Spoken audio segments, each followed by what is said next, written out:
আমাদের আজকের আয়োজন পদার্থবিজ্ঞানের যে ৫টি অধ্যায় পড়লে তুমি ৫ সেটই কমন পাবে ইনশাল্লাহ, 100% কমন পাবে।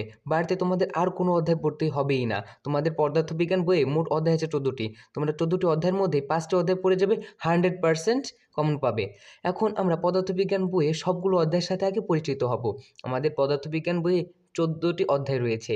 তার মধ্যে প্রথম অধ্যায় হলো ভৌত রাশি ও পরিমাপ, দ্বিতীয় অধ্যায় হলো গতি, তৃতীয় অধ্যায় হলো বল, চতুর্থ অধ্যায় কাজ, ক্ষমতা ও শক্তি, পঞ্চম অধ্যায় পদার্থের অবস্থা ও চাপ, ষষ্ঠ অধ্যায় বস্তুর উপর তাপের প্রভাব, সপ্তম অধ্যায় তরঙ্গ ও শব্দ, অষ্টম অধ্যায় আলোর প্রতিফলন, নবম অধ্যায় আলোর প্রতিসরণ, দশম অধ্যায় স্থির বিদ্যুৎ, একাদশ অধ্যায় চলবিদ্যুৎ, দ্বাদশ অধ্যায় বিদ্যুতের চৌম্বক ক্রিয়া, ত্রয়োদশ অধ্যায় আধুনিক পদার্থবিজ্ঞান ও ইলেকট্রনিক্স, চতুর্দশ অধ্যায় জীবন বাঁচাতে পদার্থবিজ্ঞান।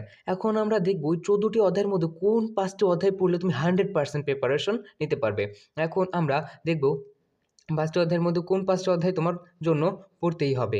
আর কোনো অধ্যায় তোমার না পড়লেও চলবে, এই ৫টি অধ্যায় পড়তেই হবে এসএসসিতে ভালো করার জন্য। দ্বিতীয় অধ্যায় গতি, চতুর্থ অধ্যায় কাজ, ক্ষমতা ও শক্তি, একাদশ অধ্যায় চলবিদ্যুৎ, পঞ্চম অধ্যায় পদার্থের অবস্থা ও চাপ, সপ্তম অধ্যায় তরঙ্গ ও শব্দ।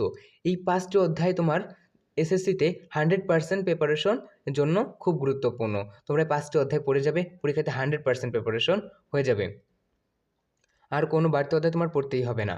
আর তোমরা যারা আরেকটু ভালো প্রিপারেশন নিতে চাও, তাহলে ২, ৪, ৫, ৭, ১১ ছাড়াও আরও ২টা অধ্যায় পড়ে রাখবে, অষ্টম অধ্যায় আর নবম অধ্যায়। অষ্টম অধ্যায় আলোর প্রতিফলন আর নবম অধ্যায় আলোর প্রতিসরণ।